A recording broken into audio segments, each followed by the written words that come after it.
Assalamualaikum warahmatullahi wabarakatuh. Alhamdulillah anak-anak, hari ini kita belajar di tema 1, subtema 1 pembelajaran 1. Ya, ini Bapak akan jelaskan nanti di bagian blog ini. Silahkan kalian klik ini ya, tombol ini adalah tombol petunjuk. Jadi bagaimana nanti kalian akan mengerjakan, terus ada pembahasan juga dari Bapak. Nanti kamu silahkan diklik ini supaya bisa play. Nah, nanti di sini Bapak akan jelaskan ya cara-caranya seperti apa. Nah, seperti itu. Nah, nanti silahkan kalau sudah selesai menyimak tugasnya, nanti sudah menyelesaikan tugasnya, ikuti perintahnya di sini. Nomor 1, foto tugas temamu yang sudah diberi nama. Jadi sebelum kalian foto, pastikan bahwa tugas kalian itu sudah diberi nama ya. Nama dan kelas. Kemudian nanti upload fotonya di sini. Kamu upload foto yang sudah dikerjakan tadi, klik di sini. Ya, nanti ini akan masuk ke Google Formulir. Ya, nanti silakan pilih namanya, pilih nama sesuai nama kalian. Kemudian nanti judul tugasnya, kalau tadi kan tugasnya di sini tema 1, subtema 1 pembelajaran 1 ya. Nah, lihat di sini tugasnya. Tema 1, subtema 1 pembelajaran 1. Berarti kalian beri judul, nanti misalnya Bapak kasih contoh ya, ini Akmal. Judul tugasnya tema 1, subtema 1, pembelajaran 1, seperti itu. Nanti baru di sini klik tambah file. Foto yang akan silakan kalian cari foto yang akan diuploadnya tadi yang mana, misalkan yang ini, nanti upload. Seperti itu ya. Nah, bagi yang tidak punya buku, belum pinjam buku, atau misalkan berencana membeli tapi belum ada bukunya, kalian bisa lihat di sini Bapak juga sudah sematkan. Ini gambar buku yang sudah kita pelajari nanti. Nah, ini di subtema 1 tentang keragaman budaya bangsaku pembelajaran ke-1. Kalian silakan baca, cermati. Ya, dari buku ini kalian bisa perbesar, perkecil juga kalau misalkan nanti tidak terlihat dengan cara dicubit ya, ditarik di HP. Kemudian di sini perhatikan, diperintahkan ayo membaca, silakan kalian baca dulu karena di sini ada bacaan teks ya. Nah, ini bacaan teksnya tentang pawai budaya. Ya, tentang pawai budaya. Silakan kalian baca semuanya. Terus nanti di sini lihat, ada tugas di sini, tulislah nomor urut di sebelah kiri pada setiap paragraf dengan nomor 1 sampai 5. Ini adalah fungsinya agar kalian tahu bahwa ini merupakan paragraf 1, paragraf 2, paragraf 3, 4, dan 5. Jadi kalian bisa tulis di samping kiri atau samping kanan, boleh ya. Untuk buku milik sendiri silahkan boleh ditulis pada bukunya, kalau buku milik sekolah tidak perlu dicoret-coret ya. Nah, misalkan ini punya buku sendiri. Nah, ini paragraf, kan tadi di sini diminta untuk paragraf, tulislah nomor urut di sebelah kiri pada setiap paragraf. Nah, kalian harus tahu paragraf itu apa. Jadi paragraf itu adalah bagian dari gabungan-gabungan kalimat itu membentuk menjadi sebuah paragraf. Ya, nah ini biasanya ditandai dengan awalan kalimat yang menjorok ke dalam seperti ini. Ya, Bapak beri tanda. Ini menjorok ke dalam ya. Nah, ini dia lebih menjorok ke dalam seperti ini. Sama dengan yang ini. Perhatikan. Nah, ini berarti paragraf ke-1.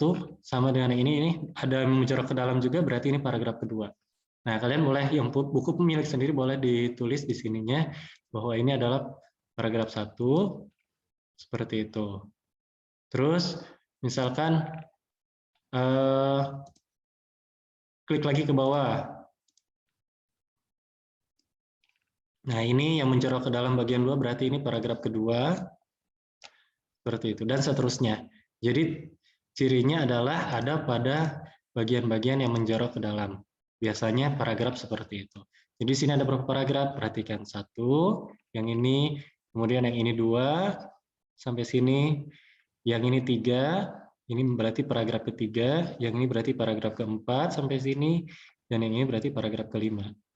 Seperti itu ya.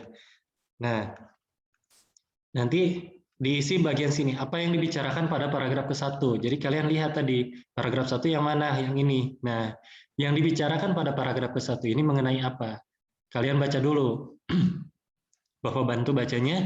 Misalkan, Pawai budaya sangat menarik bagi warga kampung Babakan. Pawai ini selalu menampilkan keragaman budaya Indonesia. Udin dan teman-teman tidak pernah bosan menanti rombongan pawai lewat. Tahun ini mereka datang ke alun-alun untuk melihat pawai tersebut. Kakek Udin pun terlihat sabar menanti. Terdengar suara gendang yang menandakan rombongan pawai semakin dekat. Jadi ini teksnya tentang pawai budaya. Tadi pada paragraf ke-1 ini berbicara tentang apa? Ya, yang jadi pokok bahasannya di sini adalah pawai budaya itu ternyata sangat menarik bagi warga kampung Babakan. Ya, berarti nanti kalian bisa isi bagian sini apa yang dibicarakan pada paragraf ke-1 berarti seperti tadi. Ya, pawai budaya menarik bagi warga kampung Babakan, seperti itu. Ya. Jadi kalian juga harus baca ini. Jadi setiap bacaan biasanya terdiri atas beberapa paragraf. Seperti ini ya. Ini terdiri dari 5 paragraf. Paragraf ke-1, paragraf kedua, paragraf ketiga, paragraf keempat, paragraf kelima. Nah, setiap bacaan terdiri atas beberapa paragraf. Setiap paragraf memiliki gagasan pokok yang didukung oleh gagasan pendukung. Gagasan pokok adalah ide utama yang dibahas dalam suatu bacaan, dapat berupa kalimat inti atau berupa pokok paragraf. Jadi tadi pada paragraf ke-1 ini berarti ide pokoknya adalah ini, yang gagasan pokoknya adalah pawai budaya sangat menarik bagi warga kampung Babakan. Nah, ini tadi kan ini yang jadi pembahasannya, yang dibahas dalam paragraf 1 berarti ini adalah gagasan pokoknya. Tadi didukung oleh gagasan-gagasan lain yang disebut dengan gagasan pendukung. Berarti ini setelah Babakan tadi titik, nah dari pawai sampai dekat ini adalah gagasan pendukung. Jadi yang menambahkan informasi mengenai gagasan pokok ini. Seperti itu. Ya. Ini sudah, tadi gagasan pendukung adalah uraian atau tambahan informasi untuk gagasan pokok. Kemudian di sini bacalah paragraf kedua dan temukan gagasan pokok dan gagasan pendukungnya. Kamu bisa berdiskusi dengan kelompokmu. Nah, ini akan Bapak berikan contoh untuk paragraf kedua, membuat peta pikiran seperti ini. Kalian mengisinya nanti bagaimana ya? Perhatikan.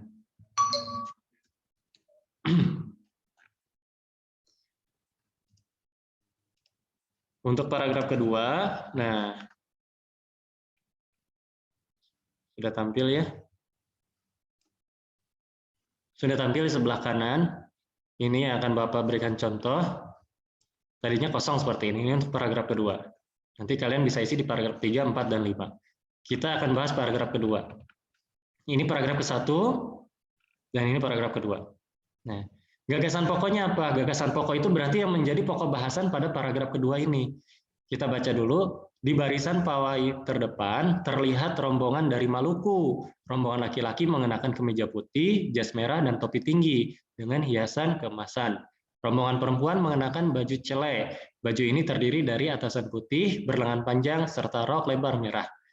Langkah mereka diiringi oleh suara tifa, alat musik dari Maluku. Bunyinya seperti gendang, namun bentuknya lebih ramping dan panjang. Budaya Maluku sangat unik dan menarik. Ya, seperti itu. Seperti ini ya tadi. Nah, berarti yang jadi bahasan di paragraf kedua ini apa tadi?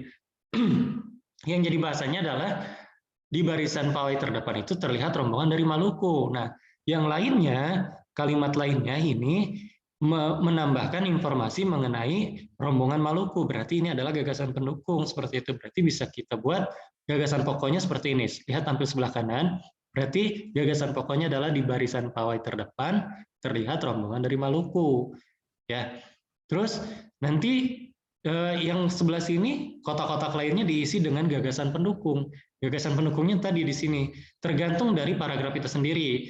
Ada yang gagasan pendukungnya ada 6, ada yang 5, ada yang 3, terserah. Pokoknya diisi saja sesuai keadaan kalimat tersebut. Kebetulan di paragraf kedua ini gagasan pendukungnya ada 6 ya. Nah, gagasan pendukung yang pertama adalah rombongan laki-laki mengenakan kemeja putih, jas merah, dan topi tinggi. Perhatikan di sebelah kanan ya. Ini mengambil dari kalimat keduanya.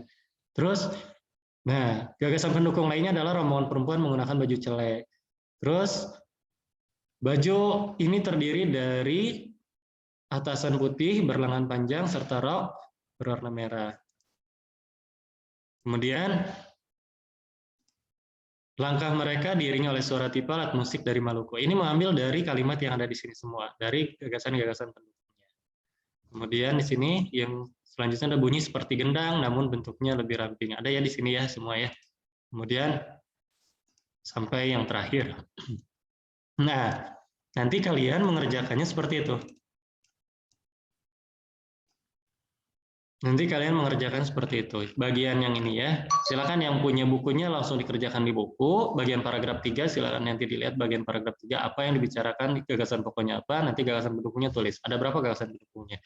Ya, sesuai dengan paragraf tersebut. Kalau yang tidak ada bukunya silakan kalian menggambarnya ya seperti ini, atau bisa juga dengan dibuat gagasan pokoknya apa, di bawahnya gagasan pendukung, silakan bebas ya. Tapi lebih baik kalian ikuti seperti ini. Nanti paragraf 4 dan paragraf 5-nya juga silakan mengikuti dari pembahasan yang ada pada teks tadi. Kemudian ini tulisan kembali gagasan pendukung, ini tidak usah, silakan cukup saja sampai sini tadi. Ya, yang bagian halaman 7 ini nggak usah. Kemudian di sini, wah budaya Indonesia sangat beragam. Apa yang membuat setiap budaya berbeda? Ayo kita pelajari. Nah ini sudah masuk pada pembahasan tentang keragaman budaya tadi ya, keragaman budaya Indonesia tadi. Nah di sini ada tugas kalian nanti diminta berlatih untuk menuliskan nama teman-teman kalian serta daerah asalnya. Kemudian tanyakan juga ciri khas daerah. Bagaimana cara mengerjakannya? Di sini ada kolom 1, 2, 3, 4, 5. Ada 5 kolom yang kosong. Ya, nanti kalian silahkan bertanya melalui pesan WhatsApp kepada teman kalian, 5 orang teman kalian silahkan di WhatsApp oleh kalian. Siapa saja, terserah. Nanti yang penting teman sekelas ya. Misalkan di situ punya teman sekelas namanya Doni, silahkan misalkan Doni boleh. Nanti daerah asalnya dari mana? Misalkan daerah asalnya dari Bandung. Ciri khas daerahnya apa? Ciri khas daerah ini bisa berupa makanan, bisa berupa rumah adat, bisa berupa budaya misalkan budaya seperti budaya pernikahannya bagaimana, budaya hajatannya bagaimana, seperti itu bisa bebas ya, karena ciri khas daerah itu luas sekali. Silakan tadi kan Doni dari Bandung, berarti ciri khas daerahnya apa saja. Misalkan yang ketiga namanya adalah misalkan Andin dari mana? Dari Surabaya. Nah, cari ciri khas daerahnya seperti apa. Silakan kalian nanti di WhatsApp ya teman-teman kalian, 5 orang teman kalian, nanti tanyakan daerah asalnya dari mana, ciri khas daerahnya apa. Seperti itu, nanti kalian menuliskan pada tabel ini. Kemudian setelah mendapat informasi di atas, jawab. Nah, apa kalian semua berasal dari daerah yang sama? Kalau sama semua di sini, ya berarti tulis sama. Kenapa? Jelaskan. Karena tadi misalkan Doni dan Andin sama-sama dari Bandung misalkan. Kita berasal dari Bandung atau dari Cimahi semuanya misalkan. Nanti karena mereka semua berasal dari Cimahi. Tapi kalau misalkan ada yang beda, apakah menjadi ciri khas daerah yang sama? Berbeda ya. Kenapa bedanya? Tadi karena teman saya yang ini berasal dari ini, ciri khasnya ini. Teman saya yang lainnya berasal dari mana, ciri khasnya apa. Seperti itu dituliskan pada tabel ini.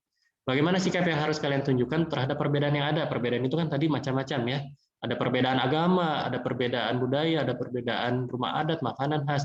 Nah, bagaimana sikap kita menghadapi perbedaan-perbedaan tersebut? Silakan tulis di sini. Nah, nanti di bawahnya ini ada kalian harus menuliskan contoh sikap menghargai keberagaman dan sikap yang tidak menghargai keberagaman. Contoh sikap yang menghargai keberagaman, contohnya misalkan bermain bersama dengan teman yang berlainan agama. Ya ini kan kita saling toleransi ya, ini menghargai perbedaan. Terus apalagi, misalkan kita mempersilahkan teman yang berbeda agama untuk beribadah, itu juga sikap menghargai keberagaman. Itu dilihat dari sisi agama. Kalian bisa dilihat dari budayanya. Kalau berbeda, bagaimana kita menghargai mereka dari budaya. Bagaimana kita menghargai mereka dari cara berbicara. Ya karena logat-logat berbicara setiap orang dari daerah yang berbeda pun pasti berbeda pula ya. Nah, misalkan kita melihat teman kita yang dari Jawa, dia berbicara dengan bahasa Jawa dengan logat yang medok. Nah, bagaimana sikap kita terhadap teman itu? Apakah kita mengejeknya atau kita menghargainya atau kita memakluminya seperti itu ya? Karena kita semua punya keragaman budaya masing-masing. Kemudian di sini sikap tidak menghargai peragaman. Kalian boleh tuliskan juga contohnya. Bagaimana nih kalau sikap tidak menghargai, berarti sikap tidak menghargai ini adalah kebalikan dari sikap menghargai ini. Ya, silakan dikerjakan dengan cermat, ikuti setiap perintahnya dengan baik ya. Sebagai anak Indonesia, aku merasa bangga terhadap keberagaman yang ada. Menghargai perbedaan merupakan wujud dari semangat persatuan dan kesatuan seperti itu. Jadi Indonesia akan bersatu kalau kita semua sama-sama menghargai perbedaan. Nah, selain kaya budaya, Indonesia juga ternyata kaya akan alat musiknya ya. Selain dari tarian, budaya, makanan, ternyata alat musiknya juga berbeda-beda. Nah, ini ada contoh angklung. Ada ini saluang ya, ada contoh saluang, kemudian ada kecapi, ada kendang dan tifa. Nah ini alat-alat musik tradisional dari berbagai daerah. Nanti kalian cari juga di internet boleh, atau cari dari buku yang lain boleh. Tulis nama alat musik apa saja yang kalian temukan, kemudian daerah asalnya dari mana. Tadi misalkan kalau suling dari Jawa Barat, kalau ini saluang dari mana gitu ya, atau kecapi dari mana, tifa dari mana, bagaimana cara memainkannya. Ya misalkan tadi kendang dari Jawa Barat, cara memainkannya dipukul ya, dengan cara dipukul seperti itu. Nah, kalian ikuti contohnya seperti ini. Ini kan suling dari Jawa Barat, alat tersebut dimainkan dengan cara ditiup sehingga menimbulkan getaran udara dalam suling. Getaran tersebut menghasilkan bunyi. Nah, kalau misalkan kendang tadi berasal dari Jawa Barat. Bagaimana cara memainkannya? Cara memainkannya dengan cara dipukul, ya. Nanti pukulan itu akan ada getaran sehingga getaran itu menjadi bunyi seperti itu. Boleh ya. Nah, kalian tuliskan juga yang lainnya sampai 5 ya. Kemudian ketika kita telah mengetahui berbagai alat musik dari berbagai daerah, nah tadi kita juga tahu bagaimana cara dia dibunyikan, ada yang dibunyikan dengan cara ditiup, digesek, dipetik, dipukul, ditekan ya, itu macam-macam alat musik dari berbagai daerah itu. Nah, kita ini amati benda-benda sekitar rumah kita yang bisa menghasilkan bunyi. Misalkan di sini ada peluit. Peluit itu ditiup sehingga terjadi getaran udara dalam peluit. Getaran tersebut menghasilkan bunyi, ini cara menghasilkan bunyinya. Jadi di sini kalian boleh menuliskan selain dari alat musik juga bisa. Misalkan galon. Galon bagaimana cara menghasilkan bunyi? Galon kan bisa menghasilkan bunyi. Bagaimana tadi dengan cara dipukul? Kenapa dipukul bisa menghasilkan bunyi? Karena ada getaran yang disebabkan oleh pukulan sehingga terjadilah bunyi seperti itu ya. Karena ternyata bunyi itu dihasilkan oleh getaran. Ya, jadi sesuatu yang getarannya semakin kuat itu bunyinya akan semakin keras terdengar. Nah, contohnya ketika kalian berbicara, kalian pegang leher kalian, nah ini terasa bergetar ya. Nah, itu berarti ada getaran yang timbul sehingga suara kita dapat terdengar. Seperti itu ya. Nah, misalkan benda-benda sekitar kalian itu banyak ya. Ada misalkan meja, bagaimana cara menghasilkan bunyinya bisa ya. Atau kalian di rumah ada piano misalkan. Bagaimana cara menghasilkan bunyi di piano? Itu dipukul atau ditekan ya. Ditekan ya kalau piano. Kemudian benda-benda sekitar kalian saja yang bisa menghasilkan bunyi, bagaimana cara menghasilkan bunyinya? Gitar dengan cara dipetik ya dan lain-lain. Silakan kalian amati daerah benda-benda yang ada di sekitar kalian, di rumah kalian. Benda apa saja yang bisa menghasilkan bunyi, bagaimana cara menghasilkan bunyinya ya. Kemudian nanti, nah ini tadi Bapak bilang ya, jadi di sini bunyi itu dihasilkan oleh getaran. Segala macam bentuk bunyi berasal dari benda yang bergetar. Kenapa kita bisa mendengar bunyi? Tadi karena Tuhan Yang Maha Esa itu menganugerahkan kita indera pendengar. Alhamdulillah ya, kita diberikan kesempurnaan dalam mendengar. Ya, kita manfaatkan dengan baik. Melalui indera ini kita dapat mendengar dan menikmati hasil karya seni yang beragam. Misalkan suara alunan musik, suara orang sedang tilawati, ya, sedang melakukan tilawah, itu kan kita dengar luar biasa merdunya ya, karena kita dianugerahkan indera pendengaran yang baik, alhamdulillah. Nah, kok benda-benda itu bisa berbunyi tadi? Bagaimana cara menghasilkan bunyi yang lebih keras atau lebih pelan? Jadi semakin getaran itu keras, maka bunyi itu semakin keras. Kalau semakin pelan getarannya, maka bunyinya juga terdengar pelan. Nah, segala macam bentuk bunyi berasal dari benda yang bergetar. Getaran dari suatu benda akan mengakibatkan udara sekitarnya bergetar. Getaran tersebut menimbulkan gelombang bunyi di udara. Benda-benda yang bergetar dan menghasilkan bunyi disebut sumber bunyi. Ya, bunyi dapat merambat melalui benda padat. Ya, artinya pada meja yang Bapak pukul ini, nah ini adalah benda padat, dia bisa merambat sehingga dapat kita dengar. Kemudian benda juga dapat bunyi juga dapat merambat melalui benda cair. Misalnya di mana benda cair itu kita misalkan berada di kolam renang, kita bisa mendengar. Kemudian di airnya ya. Kemudian benda bisa merambat juga melalui gas. Nah ini melalui udara bisa melalui gas seperti itu. Tapi bunyi tidak dapat merambat pada ruang hampa. Nah ruang hampa ini adanya di luar angkasa. Ya, misalkan salah satu contohnya adalah di luar angkasa. Di luar angkasa itu astronot dan astronot lain kalau misalkan tanpa bantuan alat mereka tidak akan dapat mendengar bunyi apapun. Ngobrol nggak bisa, ya dengar bunyi apapun tidak bisa. Karena di sana adalah ruang hampa. Tidak ada media yang bisa dirambat oleh bunyi seperti itu. Nah, nanti silakan ayo mencobanya. Ini tidak usah ya, karena kalian tadi sudah melakukan juga praktek yang di tabel, mencari benda-benda seberbunyi. Cukup seperti itu, nanti kalian kerjakan. Kemudian nanti kalian kalau sudah dikerjakan, kirimkan. Jangan lupa kirimkannya seperti tadi. Lihat di atas ini, di sini ada menu untuk kirim. Alhamdulillah Ibu. Ya, di sini ada, klik di sini. Nah, ya, silakan upload tugas kalian, nanti diarahkan ke sini. Nah, pilih nama, kemudian judul tugasnya, sesuaikan dengan judul tugas yang tadi, tema 1, subtema 1, pembelajaran 1. Kalau matematika nanti silakan sesuaikan matematikanya tentang apa, tentang bilangan pecahan, misalnya seperti itu ya. Nanti upload foto tugasnya. Oke, terima kasih, selamat belajar, selamat mengerjakan, tetap semangat, jangan lupa untuk selalu bahagia ya. Berbakti kepada orang tua dan tetap jaga protokol kesehatan. Wassalamualaikum warahmatullahi wabarakatuh.